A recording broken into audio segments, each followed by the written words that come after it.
Should you do an icebreaker or not? When public speaking, we see at the start of a workshop, a facilitation, where the speaker gets people to do things to kind of break the ice. It's called an icebreaker. So should we do an icebreaker or not?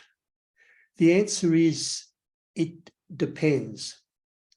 If the icebreaker relates to where you're going to take your audience, the messages, the learnings, then yes, by all means, do an icebreaker. I do an icebreaker in my public speaking workshops where I get people to stand up, introduce themselves, tell us a little bit about their public speaking journey and what would they like to learn today. That serves as helping them deal with their nerves, meet the people in the room, and it guides me as a facilitator to help them get the best impact. Other icebreakers line up in distance of how far you've travelled today. Let's do human bingo, who speaks French, who likes AC/DC music, and you walk around and you tick boxes.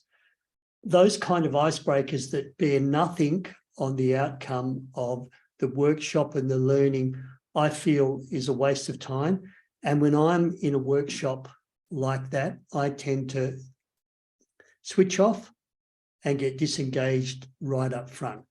So the question, should you do an icebreaker or not at the start of your presentation, at the start of your workshop? The answer, it depends. And that depends only if it relates to the message, the information, the learning that you're going to provide to them.